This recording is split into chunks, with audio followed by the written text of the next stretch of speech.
ಈಗೇನಾಗಿದೆ, ಲೋಕದಲ್ಲಿ ಆಧುನಿಕತೆ ಅನ್ನೋದು ಹೆಚ್ಚಾಗಿದೆ, ಅದು ಹೌದು.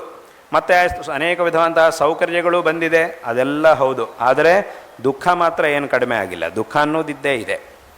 ಮತ್ತು ಇನ್ನೊಂದೆಷ್ಟು ಹಿಂದಿನ ಕಾಲದಲ್ಲಿ, ಈ ಆಧುನಿಕತೆ ಬರದೇ ಇರುವಂತಹ ಕಾಲದಲ್ಲಿ ನಾವು ಕೇಳಲೇ ಇಲ್ಲ ಆ ಥರದ ದುಃಖಗಳನ್ನೆಲ್ಲ ಇವಾಗ ನಾವು ಕೇಳ್ತಾ ಇದ್ದೀವಿ. ಇಷ್ಟೆಲ್ಲ ಆಧುನಿಕತೆ ಬಂದ ಮೇಲೆ ಒಂದಿಷ್ಟು ಹೊಸ ದುಃಖಗಳು, ತೊಂದರೆಗಳು ಶುರುವಾಗಿದೆ. ಇದೆಲ್ಲ ಹಿಂದೆ ಇರಲಿಲ್ಲ. ಈ ಆಧುನಿಕತೆ ಇಲ್ಲದೆ ಇರುವಂಥ ಕಾಲದಲ್ಲಿ ತುಂಬ ಸುಖವಾಗಿತ್ತು. ಈಗ ಇಷ್ಟೆಲ್ಲ ಬಂದ ಮೇಲೆ ಹೊಸ ಹೊಸ ಹೆಸರುಗಳನ್ನೇ ನಾವು ಕೇಳಲಿಲ್ಲ. ಹೊಸ ಹೊಸ ರೋಗಗಳು, ಹೊಸ ಹೊಸ ಯಾವುದ್ಯಾವುದೋ ರೋಗಗಳು, ಯಾವುದ್ಯಾವುದೋ ವಿಷಯಗಳು, ಇದೆಲ್ಲೋದ್ರಿಂದ ದುಃಖವನ್ನು ಅನುಭವಿಸೋರು ನಾವು ನೋಡ್ತಾನೆ ಇದ್ದೀವಿ. ಅಂದರೆ ಅಲ್ಲಿಗೆ ಏನಾಯಿತು, ಆಧುನಿಕತೆ ಬಂದಿದೆ, ಸೌಕರ್ಯಗಳು ಬಂದಿವೆ, ಹೆಚ್ಚಾಗಿದೆ, ಅದೆಲ್ಲ ಹೌದು. ಆದರೆ ದುಃಖ ಮಾತ್ರ ಕಡಿಮೆ ಆಗಿಲ್ಲ. ಯಾಕೆ ಅಂತಂದರೆ ಇದು ಸಂಸಾರ. ಸಂಸಾರ ಅಂತಂದ ಮೇಲೆ ದುಃಖ ಅನ್ನೋದಿದ್ದೇ ಇರುತ್ತೆ. ಸುಖವೂ ಇರುತ್ತೆ, ಮಧ್ಯ ಮಧ್ಯದಲ್ಲಿ ಸುಖನೂ ಬಂದು ಹೋಗ್ತಿರುತ್ತೆ. ಆದರೆ ದುಃಖ ಅನ್ನುವುದೇ ಸಂಸಾರದಲ್ಲಿರುತ್ತೆ. ಆದ್ದರಿಂದ ಆಧುನಿಕತೆ ಎಷ್ಟು ಬೇಕಾದರೂ ಬರಲಿ, ಆದರೆ ದುಃಖ ಅನ್ನೋದು ಮಾತ್ರ ಪರಿಪೂರ್ಣವಾಗಿ ಈ ಬರೀ ಆಧುನಿಕವಾದ ಲೌಕಿಕವಾದಂತಹ ಸೌಕರ್ಯಗಳಿಂದ ದುಃಖವನ್ನು ನಾವು ಪರಿಪೂರ್ಣವಾಗಿ ಮಾಡಿಕೊಳ್ಳಲಿಕ್ಕೆ ಸಾಧ್ಯವಿಲ್ಲ. ಅಂದರೆ ಏನು ವಿಶೇಷ, ಏನು ವ್ಯತ್ಯಾಸ? ಈ ಆಧುನಿಕವಾದಂತಹ ಪರಿಕರಗಳು ಇದೆಲ್ಲ ಬರಲಿಕ್ಕಿಂತ ಮೊದಲು ಒಂದು ರೀತಿಯಾದ ದುಃಖ ಇತ್ತು. ಈಗ ಅದಿಲ್ಲದೆ ಇರ್ಬೋದು, ಆದರೆ ಬೇರೆ ರೀತಿಯಾಗಿ ಪುನಃ ದುಃಖ ಅನ್ನೋದು ಬರ್ತಾನೆ ಇದೆ. ಅಂದರೆ ಮನುಷ್ಯನಿಗೆ ಸಂಸಾರದಲ್ಲಿರುವ ತನಕ ದುಃಖ ಅನ್ನೋದು ಅನಿವಾರ್ಯವಾಗಿ ಇದ್ದೇ ಇರುತ್ತೆ. ನಾವು ಬಯಸಿದ ಹಾಗೆ ಪರಿಪೂರ್ಣವಾದಂತಹ ಸುಖ ಅನ್ನೋದು ಈಗ ಸಂಸಾರದಲ್ಲಿರುವಾಗ ನಮಗೆ ಪಡೆಯುವುದಕ್ಕೆ ಸಾಧ್ಯವಾಗುವುದಿಲ್ಲ. ಆದರೆ ಅದರಿಂದ ಏನಾಯಿತು ಅಂತಂದರೆ, ಹಾಗಿದ್ದರೆ ಈ ಒಂದು ಆಸೆಗಳನ್ನು ನೆರವೇರಿಸ್ಕೊಳ್ಳೋದಕ್ಕಾಗಿ ಏನು ಮಾಡಬೇಕು? ಲೌಕಿಕವಾದಂತಹ ಸೌಕರ್ಯಗಳು ಇದ್ದರೂ ಸಹ ಇವುಗಳ ಮಧ್ಯದಲ್ಲಿ ಬರೀ ಇದರಿಂದಲೇ ನಾವು ಸುಖವಾಗಿರ್ಬೋದು ಅಂತ ಹೇಳುವುದಾದರೆ, ಎಲ್ಲ ಸೌಕರ್ಯಗಳ ಮಧ್ಯದಲ್ಲಿರುವವರು ತುಂಬ ಜನ ಯಾಕೆ ದುಃಖವನ್ನು ಅನುಭವಿಸ್ತಾ ಇದ್ದಾರೆ? ದುಃಖ ಅನ್ನೋದಿದ್ದೇ ಇದೆ. ಆದ್ದರಿಂದ ಏನಾಯಿತು ಅಂತಂದರೆ, ಸೌಕರ್ಯಗಳಿಂದ ಒಂದು ರೀತಿಯಾಗಿ ನಮಗೆ ಬರುವಂತಹ ದುಃಖಗಳು ಕಡಿಮೆ ಆದರೂ ಪುನಃ ಇನ್ನೊಂದು ರೀತಿಯಾದಂತಹ ದುಃಖ ಅನ್ನೋದು ಇದ್ದೇ ಇದೆ. ಯಾಕೆ ಅಂತ ಕೇಳಿದರೆ, ಇಲ್ಲಿ ದುಃಖಕ್ಕೆ ಕಾರಣ ಅಧರ್ಮ, ಸುಖಕ್ಕೆ ಕಾರಣ ಧರ್ಮ. ಆದ್ದರಿಂದ ನಾವು ಬಯಸಿದರೂ ನಮಗೆ ಬೇಕಾದಷ್ಟು ಸುಖ ಅನ್ನೋದು ಸಿಗ್ತಾ ಇಲ್ಲ ಅಂತಂದರೆ ಅದಕ್ಕೆ ಬೇಕಾದಂತಹ ಧರ್ಮವು ನಮ್ಮ ಹತ್ರ ಇಲ್ಲ. ಇನ್ನೂ ನಾವು ಅದನ್ನು ಸಂಪಾದನೆ ಮಾಡಬೇಕಾಗಿದೆ. ಅದಕ್ಕೆ ಬೇಕಾದಂತಹ ಪುಣ್ಯವನ್ನು ನಾವು ಸಂಪಾದನೆ ಮಾಡಬೇಕಾಗಿದೆ ಅಂತ ಅದರ ಅರ್ಥ. ನಾವು ದುಃಖವನ್ನು ಬೇಡ ಅಂತ ಹೇಳಿದರೂ ಸಹ ಬರುವುದು ನಿಲ್ತಾ ಇಲ್ಲ ಅಂತಂದರೆ ಏನರ್ಥ? ಯಾವುದೋ ಗೊತ್ತಿದ್ದೋ ಗೊತ್ತಿಲ್ಲದೆ ಮಾಡಿದಿರುವಂತಹ ಪಾಪ ಅನ್ನೋದು ನಮ್ಮಲ್ಲಿದೆ, ನಮ್ಮ ಜೊತೆಗಿದೆ ಅಂತ ಅದರ ಅರ್ಥ. ಆದ್ದರಿಂದ ಏನಾಯಿತು ಅಂತಂದರೆ, ಸುಖಕ್ಕೆ ಕಾರಣ ಧರ್ಮ, ಪುಣ್ಯ, ಧರ್ಮವನ್ನೇ ಪುಣ್ಯ ಅಂತ ಹೇಳೋದು.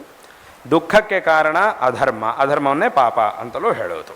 ಇದು ಮಾತ್ರ ಆಧುನಿಕವಾದಂತಹ ಕಾಲ ಆಗಲಿ ಹಳೆ ಕಾಲ ಆಗಲಿ ಯಾವತ್ತೂ ಸಹ ಇದು ಬದಲಾಗುವುದಿಲ್ಲ. ಇದು ಹೀಗೇ ಇರುತ್ತೆ.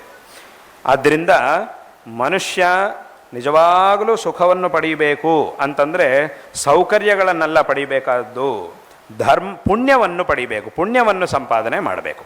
ಸೌಕರ್ಯಗಳನ್ನು ಸಂಪಾದನೆ ಮಾಡಿದ ಮಾತ್ರಕ್ಕೆ ಸುಖವಾಗಿರಲಿಕ್ಕೆ ಸಾಧ್ಯ ಆಗುವುದಿಲ್ಲ. ಸೌಕರ್ಯಗಳನ್ನು ಸಂಪಾದನೆ ಮಾಡಿದರೂ ಪುಣ್ಯ ಅನ್ನೋದು ನಮ್ಮ ಜೊತೆಗಿದ್ದಾಗ ಮಾತ್ರ ಆ ಸೌಕರ್ಯಗಳಿಂದ ನಾವು ಸುಖವನ್ನು ಅನುಭವಿಸಲಿಕ್ಕಾಗುತ್ತೆ.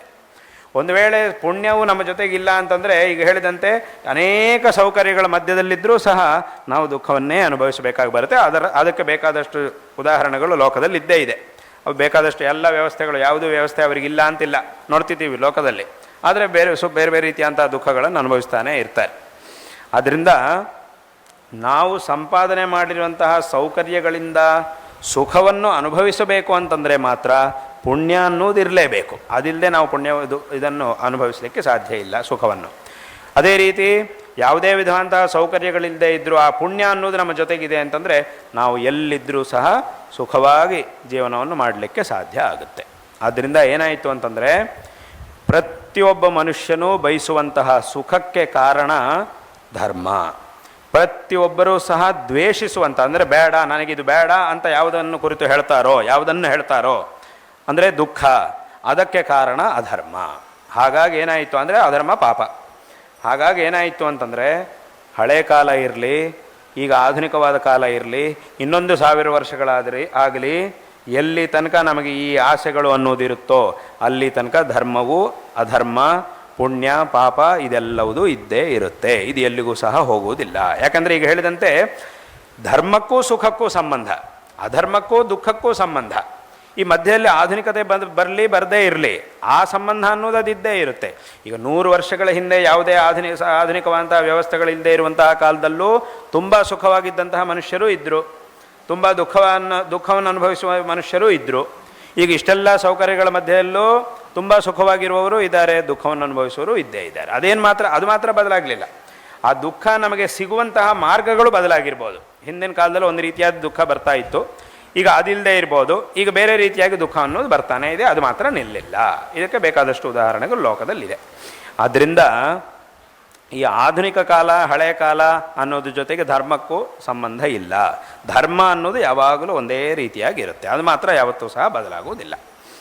ಆದ್ದರಿಂದ ನಾವು ಆಧುನಿಕವಾದಂತಹ ಕಾಲದಲ್ಲಿದ್ದೀವಿ, ಈಗಾಗೆಲ್ಲ ಈ ಧರ್ಮಗಳು ಇದೆಲ್ಲ ನಮಗೆ ಬೇಕಾಗಿದೆಯಾ ಅಂತ ಯಾರು ಕೇಳಲಿಕ್ಕಾಗೋದಿಲ್ಲ. ಹಾಗೆ ಪ್ರಶ್ನೆ ಕೇಳೋ ಹಾಗಿಲ್ಲ, ಆ ಪ್ರಶ್ನೆಗೆ ಅವಕಾಶವೇ ಇಲ್ಲ. ಅಂದರೆ ಯಾವುದೇ ಕಾಲದಲ್ಲಿದ್ದರೂ ಈ ಒಂದು ಧಾರ್ಮಿಕ ಪರಂಪರೆಯನ್ನು ಕಾಪಾಡಿಕೊಳ್ಳುವುದು, ಇದನ್ನು ಅನುಸರಣೆ ಮಾಡುವುದು ಅನ್ನೋದು ಮನುಷ್ಯನಿಗೆ ಅತ್ಯಂತ ಅವಶ್ಯಕವಾದದ್ದು. ಇದರಿಂದ ಮಾತ್ರವೇ ನಾವು ಬಯಸುವಂತಹ ಸುಖವು ನಮಗೆ ಪ್ರಾಪ್ತವಾಗುತ್ತೆ. ಹಾಗೆ ಯಾವುದನ್ನು ಮಾಡಬಾರದು ಅಂತ ಹೇಳಿದಾರೋ ಅದನ್ನು ಬಿಡುವುದರಿಂದ ಕ್ರಮೇಣ ನಾವು ಬಯಸುವಂತಹ ಆ ದುಃಖ ನಿವೃತ್ತಿಯನ್ನು ಪಡೆಯುವುದಕ್ಕೆ ಸಾಧ್ಯ ಆಗುತ್ತೆ. ಈ ಮಾರ್ಗದಲ್ಲಿ ಈ ಒಂದು ಪರಂಪರೆ ಅನ್ನೋದು ಏನಿದೆಯೋ, ಈ ಪರಂಪರೆಯಲ್ಲಿ ನಾವು ನಮ್ಮಿಂದ ಎಷ್ಟು ಸಾಧ್ಯ ಆಗುತ್ತೋ ಅಷ್ಟು ಧಾರ್ಮಿಕವಾದಂತಹ ಆಚರಣೆಗಳನ್ನು, ಸತ್ಕಾರ್ಯಗಳನ್ನು ಮಾಡುವುದರಿಂದ ಪುಣ್ಯ ಸಂಪಾದನೆ ನಮ್ಮಿಂದ ಆಗುತ್ತೆ. ಆ ಪುಣ್ಯದಿಂದ ಕ್ರಮೇಣ ನಾವು ಸ್ವಲ್ಪ ಈ ದುಃಖಗಳಿಂದ ಮುಕ್ತಿಯನ್ನು ಹೊಂದಿ ಪರಿಪೂರ್ಣವಾದಂತಹ ಸುಖವನ್ನು ಪಡೆಯುವುದಕ್ಕೆ ಸಾಧ್ಯ ಆಗುತ್ತೆ.